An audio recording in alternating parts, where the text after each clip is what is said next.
भारतीय समाज में जाति प्रथा सदियों से अपना घर बनाए हुए है, जिसके कारण दलितों को हमेशा सामाजिक, आर्थिक और राजनीतिक भेदभाव का सामना करना पड़ता है।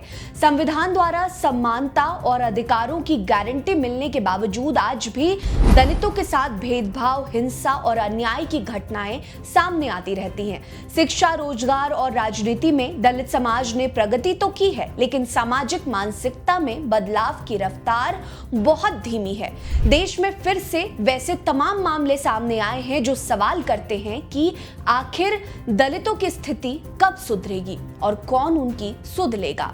नमस्कार, मेरा नाम है रीटा। आज की वीडियो में मैं आपको पिछले 24 घंटे में हुए दलित उत्पीड़न की उन 5 खबरों के बारे में बताऊंगी जिनकी चर्चा सबसे ज्यादा हो रही है। दलित उत्पीड़न की पहली खबर तमिलनाडु से सामने आई, जहां एक दलित सरकारी कर्मचारी को जबरन एक महिला पार्षद के पैरों पर गिरकर माफी मांगने का वीडियो सोशल मीडिया पर तेजी से वायरल हो रहा है। ये वीडियो विल्लुपुरम के तिंडीवनम नगर पालिका कार्यालय का है, जहां एक अनुसूचित जाति से आने वाले सरकारी अधिकारी एस मुनियप्पन डीएमके पार्षद राम्या राजा के पैरों पर गिरकर माफी मांगते दिख रहे हैं। वीडियो वायरल होने के बाद विपक्षी पार्टियां डीएमके पर हमलावर हैं। मुनियप्पन ने इस वीडियो के सामने आने के बाद डीएमके पार्षद राम्या राजा के खिलाफ तिंडीवनम पुलिस स्टेशन में मामला दर्ज कराया है। उन्होंने बताया कि राम्या राजा अपने पति और कुछ समर्थकों के साथ उनके ऑफिस आई थी और कुछ दस्तावेजों को लाने को कहा था, लेकिन मुनियप्पन को दस्तावेज लाने में समय लग गया, जिससे गुस्साई पार्षद और उनके पति ने दलित अधिकारी को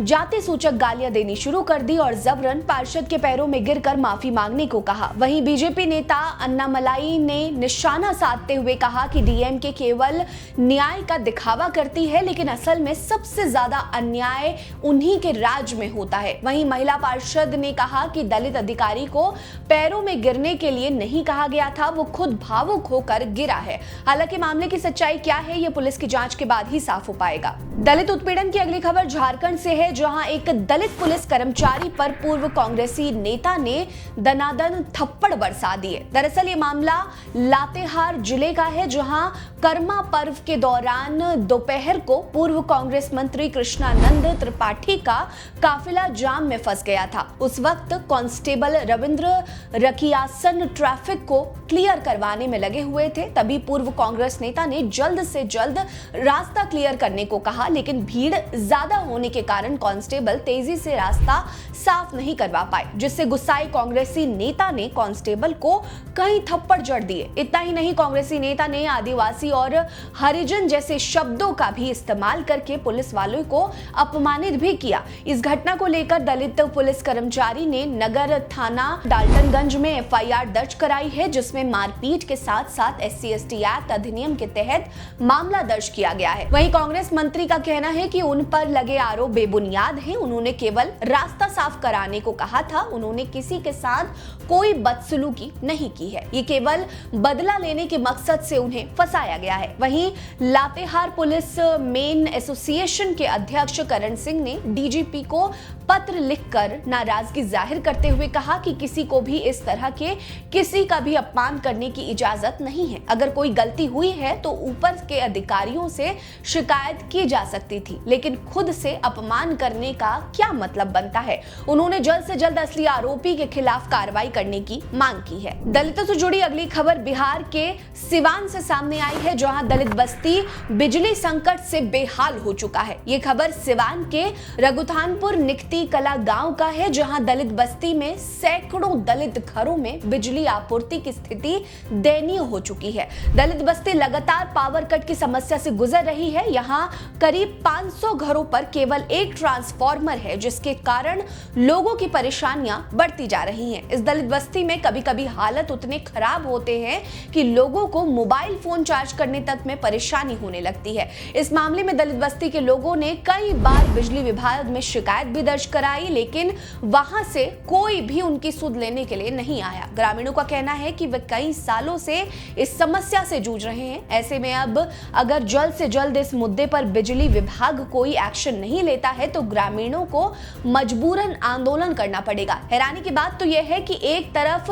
सीएम नीतीश कुमार ने बिहार में 125 यूनिट मुफ्त बिजली देने का ऐलान किया है, तो वहीं सिवान की दलित बस्तियों में बिजली की समस्या आज भी ज्यों की त्यों बनी हुई है। दलितों से जुड़ी अगली खबर यूपी के सुल्तानपुर से सामने आई, जहां एक दलित युवक का शव शराब के ठेके के पीछे मिलने से पूरे इलाके में हड़कंप मच गया। यह घटना सुल्तानपुर जिले के चांदा कोतवाली क्षेत्र का है, जहां किंदीपुर गांव के रहने वाले महेश कुमार अचानक लापता हो गए थे। परिवार वालों को किसी अनहोनी की आशंका थी तो पुलिस में शिकायत दर्ज कराने के लिए गए, लेकिन 24 घंटे पूरे नहीं होने का हवाला देते हुए पुलिस ने मामला दर्ज करने से साफ इनकार कर दिया। लेकिन ग्रामीण और परिवार वाले रात भर महेश को खोजते रहे। खोजबीन के दौरान दलित युवक का शव किंदीपुर बाजार में स्थित शराब के ठेके के पीछे मिला था।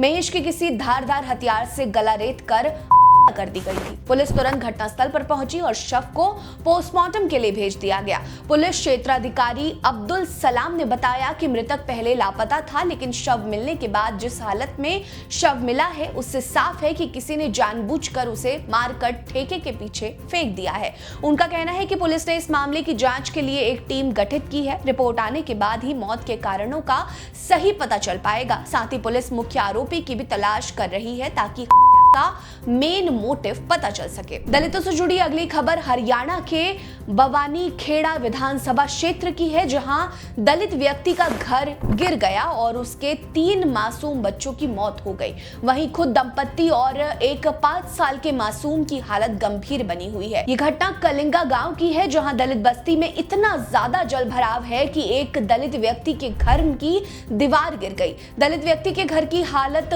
बेहद ही जर्जर स्थिति में थी। बेहद गरीबी से जीने वाला ये परिवार मूल सुविधाएं जैसे कि बिजली, गैस सिलेंडर जैसी चीजों से भी वंचित था। दीवार गिरने के कारण ये अपने 3 बच्चों को खो चुके हैं और खुद उनकी हालत भी गंभीर बनी हुई है।